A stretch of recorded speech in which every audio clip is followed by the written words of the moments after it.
Bienvenue chez Lessons to Grow, le podcast consacré au bon management en période de bouleversement. Je m'appelle Armin Elro, je suis dirigeant international et entrepreneur. Aujourd'hui est un jour un peu particulier. Tu écoutes la 200e épisode de Lessons to Grow. Et pour cette occasion, j'aimerais parler des bons patrons et des mauvais patrons, de ce que j'ai vécu au cours de ma carrière, de ce que j'en ai appris, et peut-être aussi de ce que toi, tu pourras en retenir. Mais avant cela, place à l'introduction.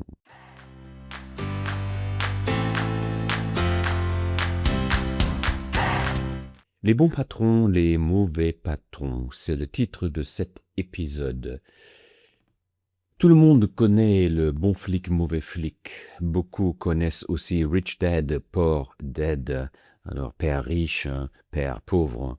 Et je dirais en toute modestie, been there, got the t-shirt. I was there, j'étais là et j'ai le t-shirt. J'ai moi-même fait partie de la direction de grandes entreprises. J'ai travaillé en étroite collaboration avec ceux que l'on appelle parfois les superstars du monde de l'entreprise.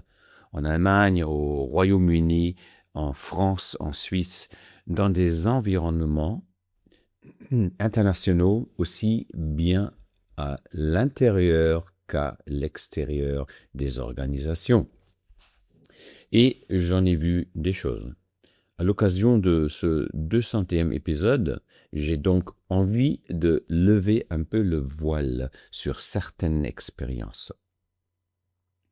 Il sera question des schémas récurrents, de bons patrons, de mauvais patrons, de personnalités marquantes, de mentors, de clients, d'investisseurs, plus largement de toutes ces situations dans lesquelles nous dépendons d'autres personnes, parfois de façon réelle, parfois simplement parce que nous le ressentons ainsi. Mais avant tout, merci. Merci pour votre confiance, merci pour votre fidélité. Nous approchons désormais les 10 000 écoutes sur Lessons to Grow et comptons près de 500 abonnés.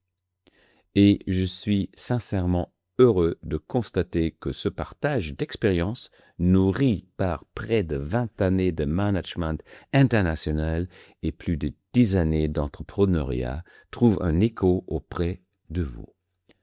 Entrons donc directement dans le vif du sujet et commençons par les mauvais patrons. Je pense notamment à ce docteur en informatique, un expert compétent sur le plan technique, un peu excentrique, un peu original, souvent amusant. Puis, du jour au lendemain, il s'est retrouvé à la tête d'une trentaine de personnes. Et comme dirigeant, il était totalement inadapté à la fonction. Ce genre de situation, je l'ai observé à plusieurs reprises.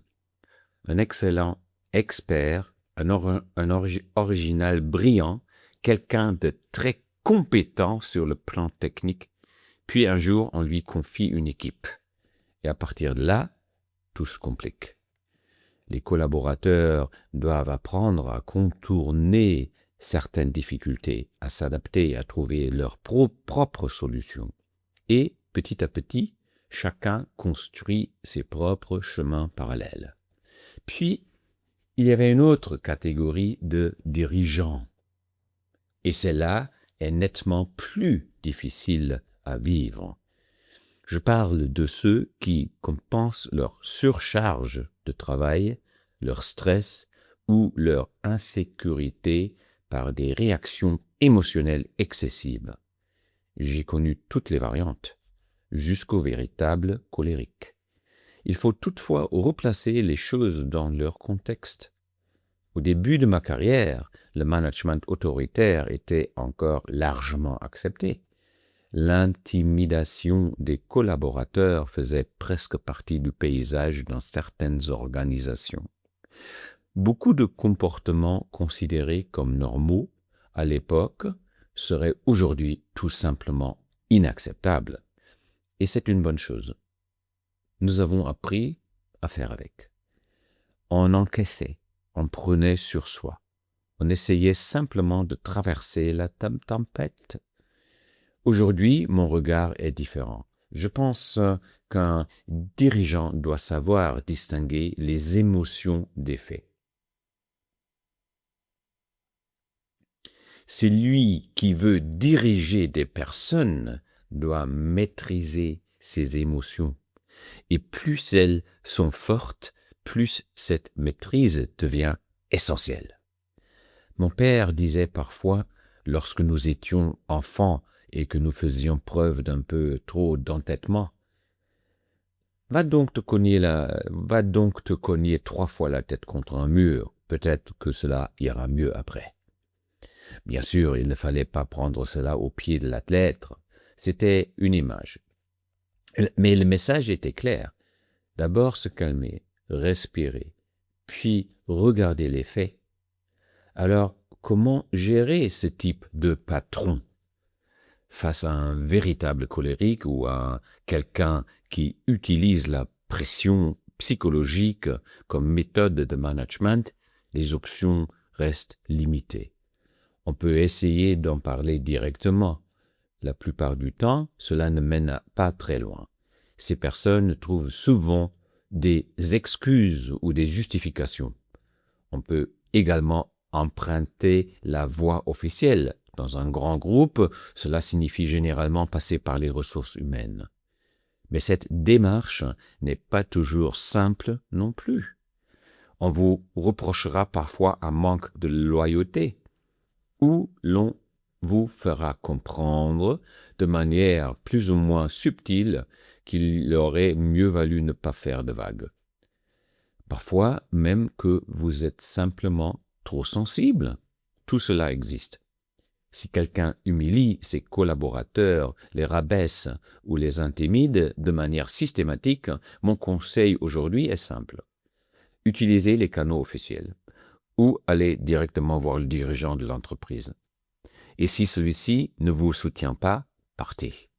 Certaines choses ne sont tout simplement pas acceptables. Et surtout, souvenez-vous d'une chose. Vous avez davantage de valeur que vous ne le pensez lorsque vous êtes dans ce type de situation. Pendant longtemps, j'ai accepté beaucoup trop de choses. Par peur, par ambition, pour la carrière suivante, pour satisfaire cette chaîne invisible de décideurs, de menteurs, d'influenceurs, dont dépend parfois une carrière. On se persuade qu'il faut tenir bon. Aujourd'hui, je vois les choses autrement. Même si je sais aussi qu'il est toujours plus facile d'analyser le passé avec l'expérience acquise ensuite.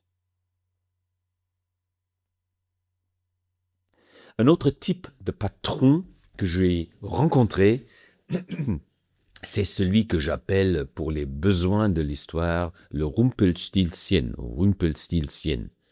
Quelqu'un qui était tout simplement dépassé par son rôle. Il travaillait énormément, il se donnait sans compter.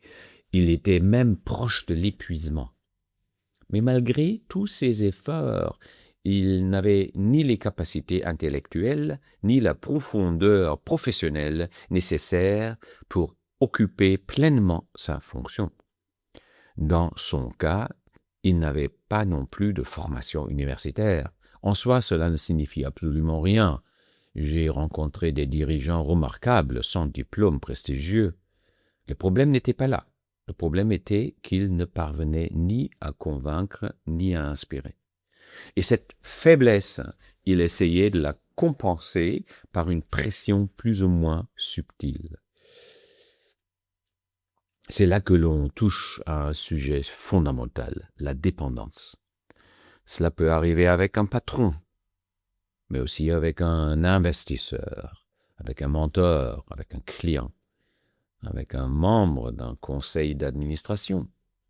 Partout où existe une relation de dépendance réelle ou perçue, le rapport de force peut être utilisé à mauvais escient. Pendant un temps, il faut parfois supporter ce type de situation. Mais il arrive un moment où il devient nécessaire d'explorer d'autres options. C'est d'ailleurs l'une des leçons les plus importantes que m'ont enseigné les mauvais patrons. Ne reproduis jamais ce que tu as toi-même subi, ni comme responsable, ni comme menteur, ni comme entrepreneur, ni comme investisseur. Puis, il y a un autre profil que j'ai souvent croisé, celui qui s'est vendu mieux qu'il ne s'était préparé. Quelqu'un passe un entretien, impressionne tout le monde, décroche un poste prestigieux, puis découvre une fois installé qu'il n'est pas réellement prêt pour ce niveau de responsabilité. Mon professeur préféré au Babson College, Neil Thornbury, appelait ce type de personnage un country clubber. C'est quelqu'un qui évolue dans les couloirs comme s'il était dans un country club, un club privé, une belle allure, de l'aisance, du style, un talent certain pour la conversation. Comme s'il passait ses journées sur le pont d'un paquebot de luxe. Mais dès qu'on creuse un peu, la substance se fait plus rare. Et surtout, cela ne doit jamais se voir. J'ai vu ce type de profil provoquer des pertes de plusieurs millions. Ils sont souvent moins agressifs que les colériques. Ils n'écrivent pas. Ils n'intimident pas ouvertement. Mais ils esquivent. Ils brouillent les pistes. Ils donnent l'impression de maîtriser les choses alors qu'ils cherchent surtout à masquer leurs limites. Et tôt ou tard, cela finit par coûter cher. Très cher même. Pendant longtemps, j'ai eu beaucoup de mal à supporter l'incompétence dans une fonction à côté de moi. Et j'avoue que j'ai toujours du mal avec la médiocrité. C'est probablement l'un de mes défauts. Je peux être assez radical sur ce sujet, et je pense que cela s'est parfois vu. Il m'est arrivé d'en payer le prix. Mais sur le fond, je maintiens ce constat. Lorsqu'une personne est dépassée par sa fonction et tente de masquer cette réalité, le danger devient réel. C'est l'un des fils rouges que j'ai retrouvés chez de nombreux mauvais dirigeants. Je dis parfois de manière un peu provocatrice, ils ne savaient vraiment pas ce qu'ils faisaient. C'est évidemment une simplification. Ce que je veux dire, c'est qu'ils étaient dépassés. Not big enough for the job. Et à mes yeux, c'est l'un des schémas les plus fréquents du mauvais leadership. Il existe aussi une autre variante, celle où la personne comprend parfaitement son métier. Sur le plan intellectuel, elle n'est ni incompétente ni dépourvue d'intelligence, mais elle construit progressivement un monde parallèle. Elle se présente comme quelqu'un qu'elle n'est pas réellement. Et elle décrit son équipe comme quelque chose qu'elle n'est pas davantage. Les collaborateurs s'en aperçoivent très vite. Le cynisme s'installe alors souvent. Et à partir de ce moment-là, le respect commence à disparaître. Là encore, la leçon est simple. Reste ancré dans la réalité. N'invente pas d'univers parallèle. Ne te raconte pas d'histoire. Et ne laisse pas les autres t'en raconter non plus. Puis, il y a le tyran, le despote. Encore une fois, quelqu'un qui était dépassé par sa fonction. Il se présentait comme participatif. En réalité, il voulait tout contrôler. Peu de confiance dans les autres. Probablement peu de confiance en lui-même également. Au fond, ce n'était pas un mauvais homme, mais dans le rôle qu'il occupait à l'époque, il n'était pas à sa place. Il s'était hissé à force de travail depuis des origines modestes, et je précise immédiatement qu'il n'y a rien de négatif à cela. Je viens moi-même d'un milieu très simple. Mais il portait probablement beaucoup d'inquiétude et d'insécurité en lui. Et cela avait fini par produire un dirigeant obsédé par le contrôle. Maladroit dans les relations humaines, maladroit dans sa communication. Là encore, on retrouve le même schéma. Le sentiment d'être dépassé cherche une compensation. Chez le country clubber, cela prend la forme du théâtre. Chez le despote, cela devient du contrôle et de la pression. Chez le colérique, cela explose sous forme de colère. Mais les conséquences restent presque toujours les mêmes. Le désengagement, la démission intérieure. Puis, il y a encore une catégorie. Le dirigeant pour qui son ego et son propre récit deviennent plus importants que l'entreprise elle-même. Pour les équipes, c'est extrêmement frustrant. Ces personnes sont souvent intelligentes, structurées. Elles ont parfois même de très bonnes idées sur le papier. Tout semble cohérent, tout paraît logique. Mais lorsque vient le moment de l'exécution, la réalité finit par reprendre ses droits. Ce sont des rêveurs, des personnes qui voudraient parfois être une sorte de Steve Jobs, mais sans avoir encore réalisé le travail nécessaire pour y parvenir. J'ai une formule un peu directe pour cela. Si l'on veut jouer dans la cour des grands, il faut être capable d'en assumer les exigences. Ces personnalités sont souvent peu réceptives aux conseils. Elles ne font qu'à leur tête. Elles donnent l'impression d'écouter, elles organisent des discussions, elles sollicitent des avis. Mais au final, elles font exactement ce qu'elles avaient décidé de faire dès le départ. Difficile à gérer. Et cela devient profondément démotivant pour les équipes. Là encore, le résultat est souvent le même. Le cynisme, le retrait intérieur, la perte d'engagement. J'ai également observé ces comportements en dehors du monde du management. J'ai vu des investisseurs traiter des fondateurs avec un mépris difficile à imaginer. J'ai vu des menteurs humilier leurs protégés. J'ai vu des clients transférer leur propre pression sur leurs partenaires, leurs prestataires ou leurs fournisseurs. Cela existe partout. La règle reste toujours la même. Cherche des alternatives, ou mieux encore, construis-les avant d'en avoir besoin. D'autres investisseurs, d'autres clients, d'autres opportunités, d'autres partenaires, d'autres chemins. Et oui, parfois, il faut aussi avoir le courage de mettre fin à une relation commerciale.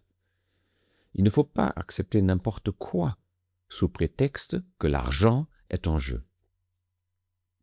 À un moment donné, il faut des principes. Pas par orgueil, pas par esprit de confrontation, mais par respect de soi-même. Pendant longtemps, dans les grands groupes, j'ai accepté beaucoup trop de choses. Comme entrepreneur, je ne le fais plus. Et là, nous arrivons au bon patron. Et là, c'est un tout autre sujet. Au tout début de ma carrière, j'ai eu un patron particulièrement remarquable. Il était structuré, exigeant, disponible, ouvert. On pouvait aller le voir. Il n'y avait pas de mise en scène hiérarchique inutile, pas de jeu de pouvoir, mais il y avait une ligne claire. Et lorsqu'une situation l'exigeait, il savait aussi dire « Non, comme ça ne va pas ». Pour moi, c'est l'essence même d'un bon leadership. Soutenir tout en exigeant. Écouter sincèrement. Donner des repères. Tracer un cap.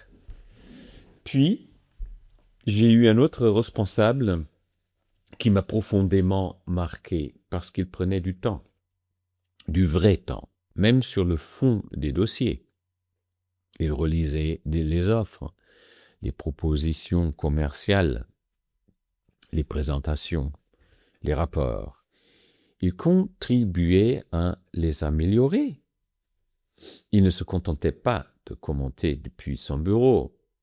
Je me souviens d'un atelier de travail consacré à une proposition commerciale de plus de 135 millions.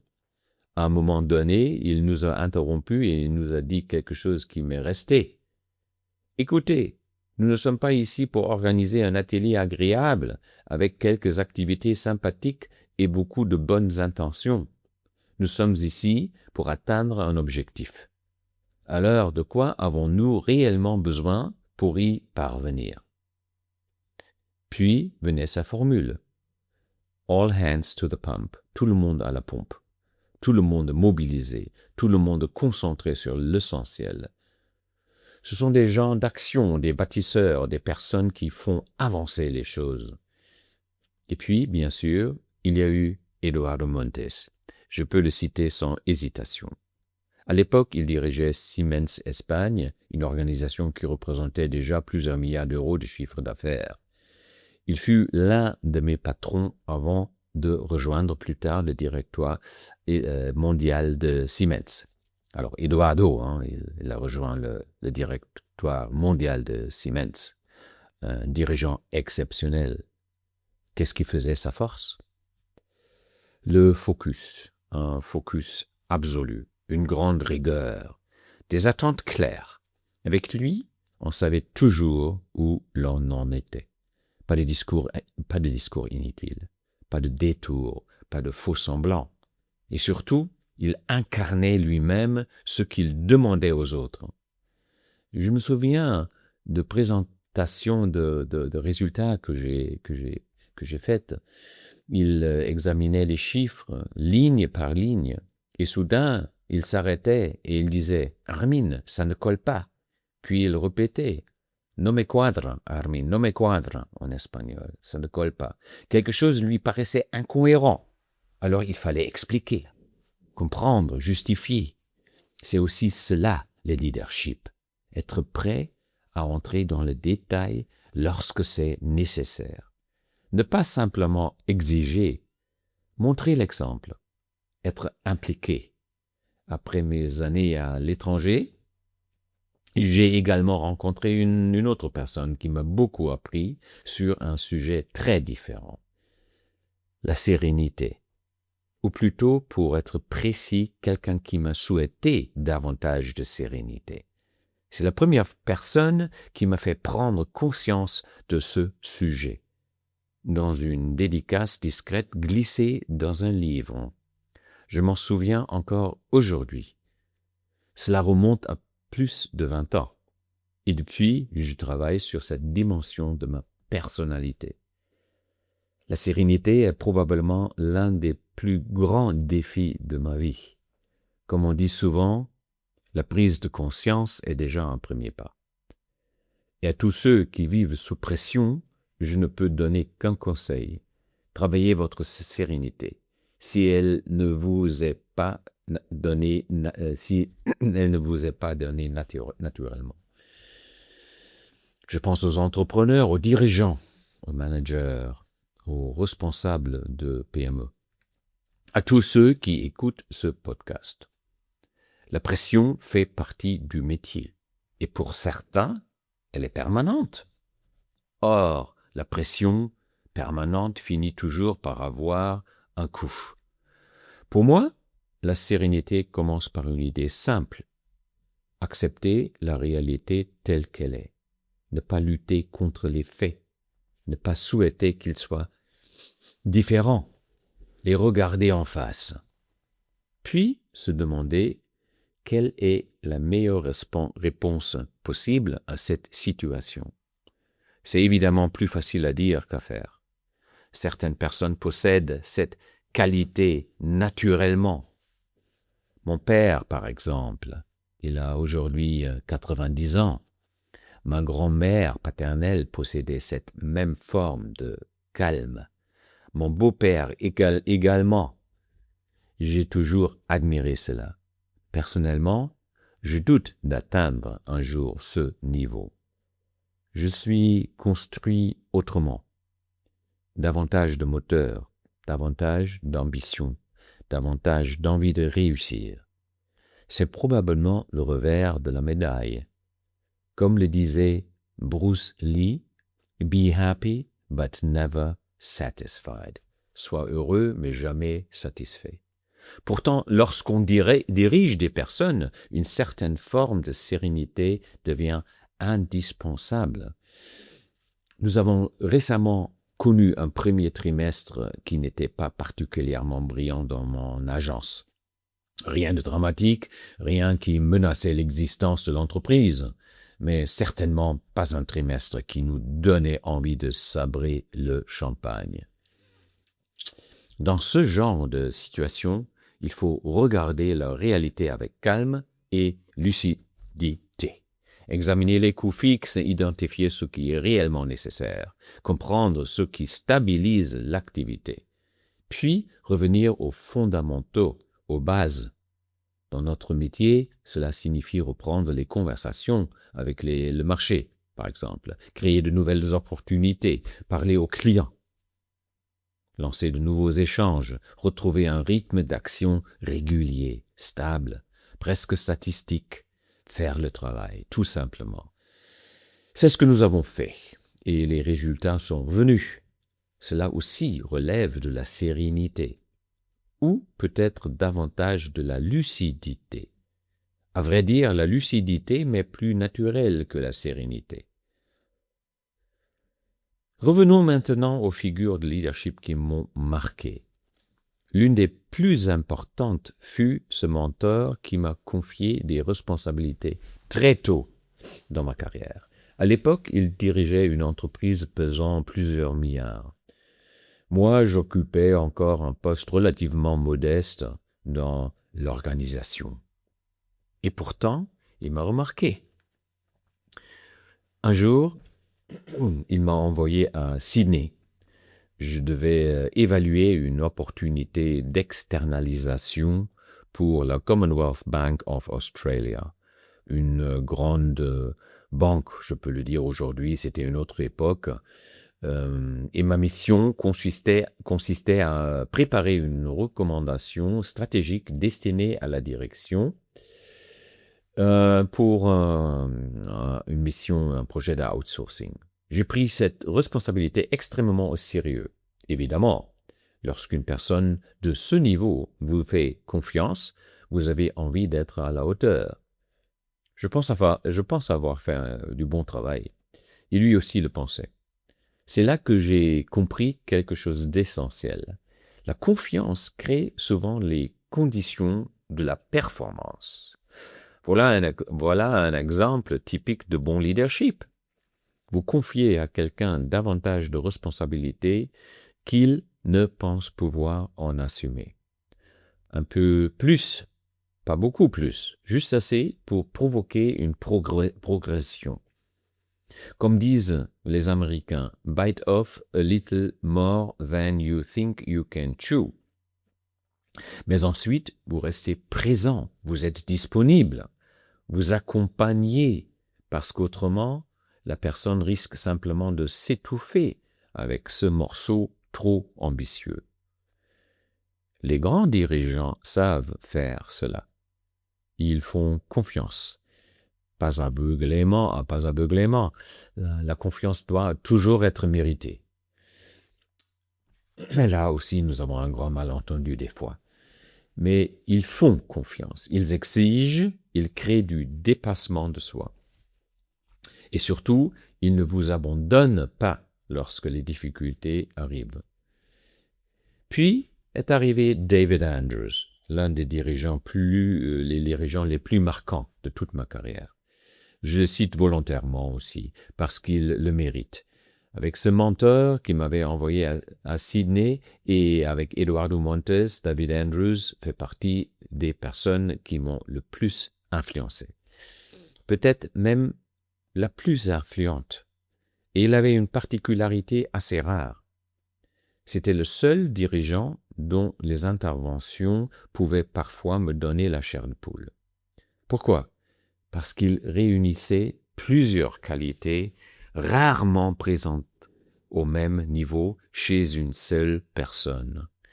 Le focus, le professionnalisme, l'orientation résultat, l'exigence, la confiance, le soutien, la capacité à être présent quand il le fallait, et aussi un vrai talent de communicant, un excellent storyteller.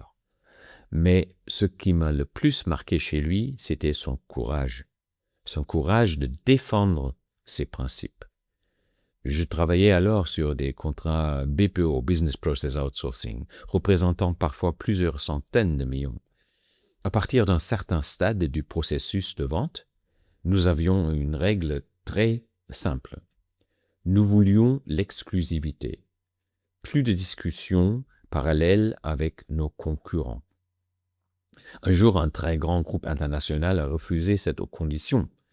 La réponse de David fut immédiate. We walked away. Nous sommes en allés. Nous avons quitté le processus, simplement. 1 an plus tard, cette même entreprise est revenue et nous avons signé le contrat.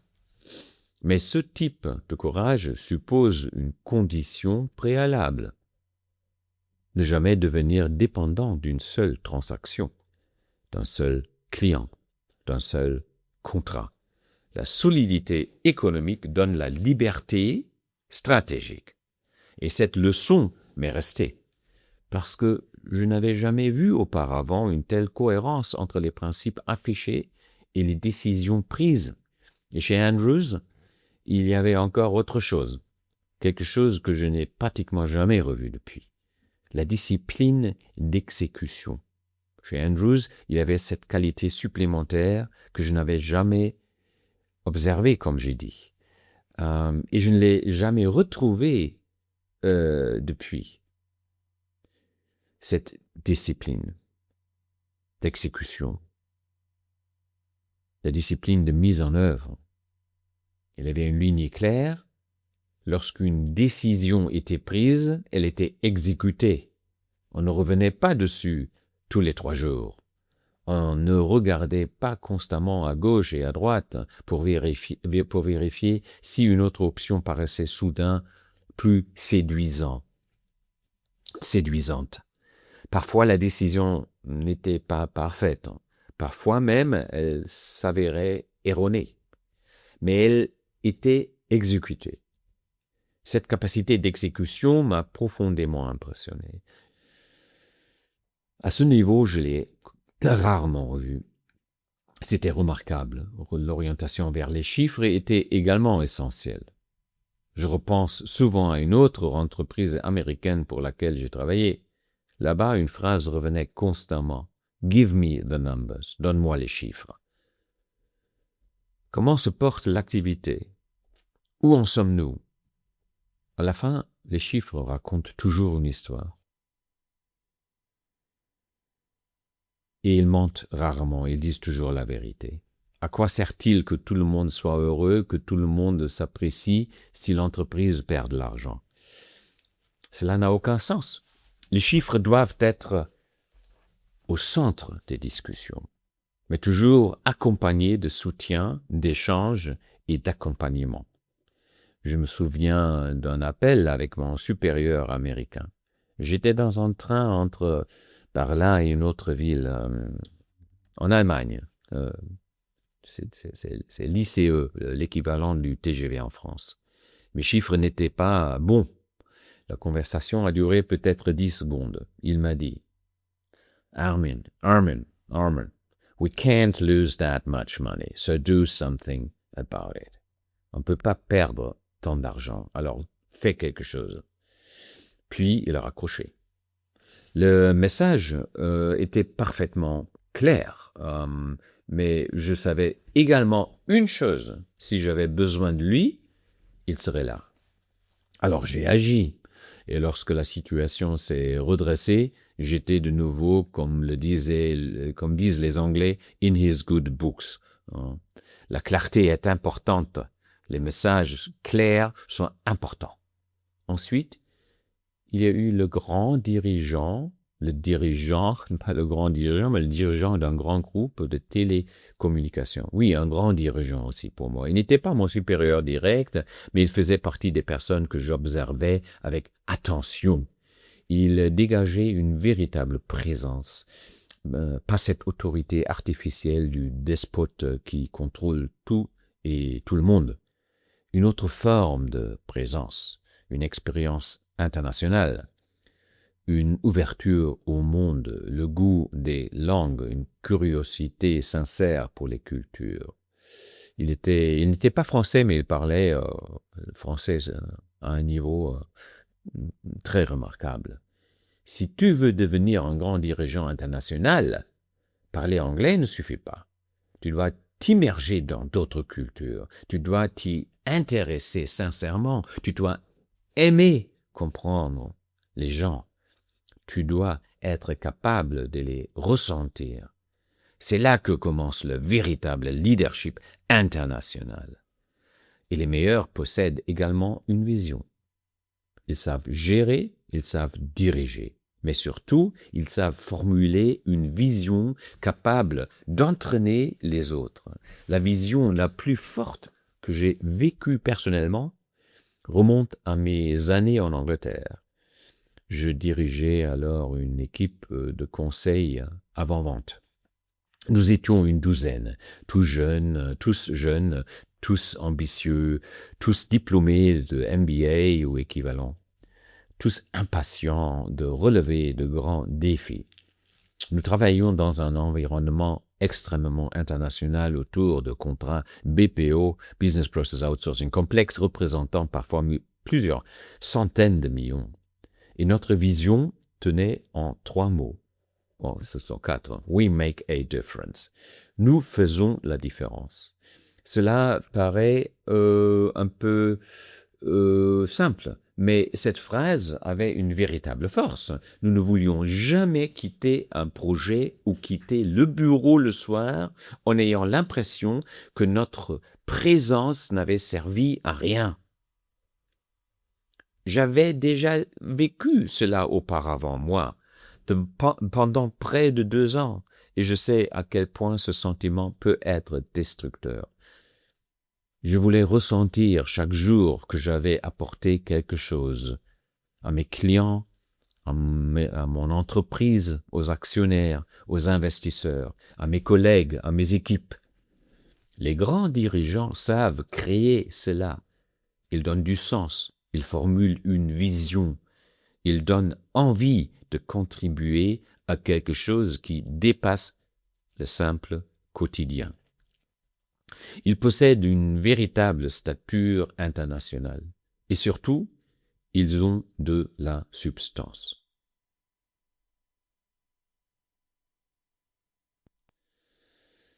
Quels sont donc les traits communs que l'on retrouve chez les grands dirigeants? Ils ont une vision, ils savent inspirer, ils font confiance, ils savent exiger, ils savent faire progresser les autres. Ils sont clairement orientés vers les résultats, parfois même de manière extrêmement exigeante. Ils assurent le suivi, ils apportent de la clarté. Ils prennent des décisions difficiles lorsque cela s'impose. Ils font preuve de courage. Et surtout, ils exécutent. Ils exécutent, ils exécutent. Ils ne se contentent pas de parler. Ils ne remettent pas tout constamment en question. Ils savent maintenir une décision même lorsqu'elle comporte des inconvénients. Car il n'existe aucune décision sans contrepartie. Ils cultivent la sérénité lorsqu'elle ne leur est pas naturelle. Ils sont présents pour leurs équipes. Ils favorisent la coopération. Ils recherchent des situations gagnant-gagnant, que ce soit comme dirigeant, menteur, investisseur ou client. Et cela m'amène à une partie très personnelle de cette histoire, parce qu'elle explique comment je suis moi-même devenu ce manager international et cet entrepreneur. À la fin de ma vingtaine, j'étais encore développeur de logiciels. Et j'avais une vision très claire. Je voulais devenir manager international. Les langues ont toujours occupé une place importante dans ma vie. Je les aime. Je parle plusieurs langues à un niveau professionnel, mais ce qui m'intéressait n'était pas simplement d'apprendre des langues. Je voulais les utiliser. Je voulais travailler à l'international, évoluer entre plusieurs cultures, construire des ponts entre des univers différents. À cette époque, j'ai acheté un livre. Je crois qu'il s'intitulait The International Manager. Il provenait de l'Ashridge Management College, qui comptait alors parmi les écoles de management les plus réputées du Royaume-Uni. Très forte en psychologie des organisations, en comportement organisationnel et en développement du leadership. Je lisais ce livre alors que j'étais encore développeur. Un jour, dans le métro de Munich, quelques collègues sont montés dans la rame. Je crois que nous étions sur la ligne U2. Ils ont regardé la couverture et m'ont demandé « Qu'est-ce que tu lis ?» Je leur ai montré le titre. Ils ont éclaté de rire. « International Manager, c'est ce que tu veux devenir ?»« Eh bien, bonne chance. » J'ai simplement répondu très bien. Et j'ai continué à lire, parce que je n'avais aucune intention d'abandonner cette vision. Au contraire, je me suis dit quelque chose de très simple. Si je veux devenir manager, il serait peut-être judicieux d'apprendre ce métier. J'avais déjà vu trop d'excellents experts devenir de mauvais dirigeants. Je ne voulais surtout pas suivre le même chemin. J'ai donc décidé de préparer sérieusement cette transition. C'est ainsi que j'ai intégré la Henley Business School au Royaume-Uni pour y préparer un MBA. Et rétrospectivement, ce fut un véritable tournement dans ma vie. Ce MBA a représenté pour moi un véritable changement de paradigme. À l'époque, j'étais diplômé en linguistique informatique, en anglais et en langue romane. J'avais un diplôme universitaire solide, une maîtrise, mais je ne me sentais pas encore prêt pour les responsabilités managériales auxquelles j'aspirais. C'est alors que le célèbre consultant de recrutement en Allemagne, à l'époque, Heiko Mell, il s'appelait à Düsseldorf, m'a donné un conseil que je n'ai jamais oublié. Il m'a dit « Faites un effort supplémentaire, passez votre MBA. Après tout, vous avez étudié quelque chose qui n'intéresse pas grand monde. » Sa formule était provocatrice, mais elle a fait mouche. Elle m'a poussé à agir. C'est ainsi que j'ai progressivement quitté le rôle de spécialiste pour devenir manager. J'étais un profil atypique, un développeur de logiciels qui travaillait déjà sur des sujets liés à l'intelligence artificielle à l'époque. J'avais participé à des projets de recherche allemands et européens, une initiative européenne de l'UE à l'époque qui s'appelait Esprit. Et puis le management est venu s'ajouter à cette base technique.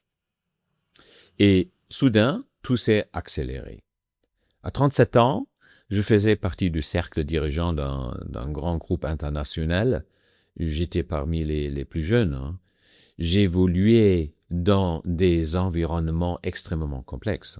Structure matricielle, responsabilité internationale, culture différente, langues différentes, marchés différents. Et très souvent avec le dos au mur. J'ai changé d'entreprise, mes rémunérations ont parfois doublé. J'ai occupé des postes extrêmement bien rémunérés. Aujourd'hui, j'aime plaisanter en disant qu'il s'agissait parfois d'une forme d'indemnité pour souffrance. Parce que derrière les titres et les responsabilités, la réalité était souvent beaucoup moins glamour. Il y avait de la peur, il y avait du doute, il y avait de l'incertitude et parfois même de la souffrance. Mais j'ai aussi appris une chose, on ne progresse pas sans inconfort. Un athlète qui refuse l'effort ne progresse pas. Comme le disait souvent mon prof Neil Thornberry, no pain, no gain. Certaines périodes ont été particulièrement éprouvantes. Je me souviens notamment d'un épisode à Madrid, à l'aéroport. J'étais dans le salon d'attente. Dans le salon, oui, dans le salon. Hein. J'ai vécu ce que j'ai compris bien plus tard être une crise de panique. J'ai aujourd'hui plus de 60 ans et c'est la seule période de ma vie où quelque chose de ce genre m'est arrivé. Simplement parce que je me mettais une pression énorme pour avancer. Voilà aussi la face cachée des carrières que l'on admire de l'extérieur. J'ai été écarté de projets parce que j'avais exprimé mon opinion. J'ai perdu certaines fonctions, j'ai été victime de programmes de réduction de coûts, alors même que mes résultats étaient bons. Parfois une carrière ralentit simplement parce que l'on se trouve dans le mauvais réseau ou parce que le réseau auquel on appartenait disparaît soudainement. Cela arrive. Et parfois, il faut simplement accepter que l'on tombe, que l'on se relève, que l'on continue. C'est de toutes ces expériences qu'ont émergé mes convictions en matière de leadership. Je n'oserais pas parler de doctrine, encore moins de philosophie. Le mot est devenu tellement galvaudé qu'aujourd'hui même les footballeurs ont leur philosophie. Non, je préfère parler de quelques convictions simples, quelques idées qui se sont imposées à moi avec le temps. La première est la suivante. Les résultats passent avant tout. Sans résultat, le reste n'a que peu de valeur. Et les résultats doivent arriver dans des délais raisonnables. On ne peut pas vivre éternellement de promesses. Bien sûr, lorsqu'on s'appelle Amazon et que l'on peut investir des milliards pendant des années, les règles sont différentes. Mais pour la plupart des entreprises, la réalité est beaucoup plus simple. Il faut produire des résultats et il faut les produire relativement vite. La deuxième conviction est tout aussi importante. Tu as besoin d'une vision capable de mobiliser les gens, comme notre fameux We Make a Difference en Angleterre avec mon équipe. Les personnes ne suivent pas durablement un simple plan d'action. Elles suivent une idée, une ambition, une direction.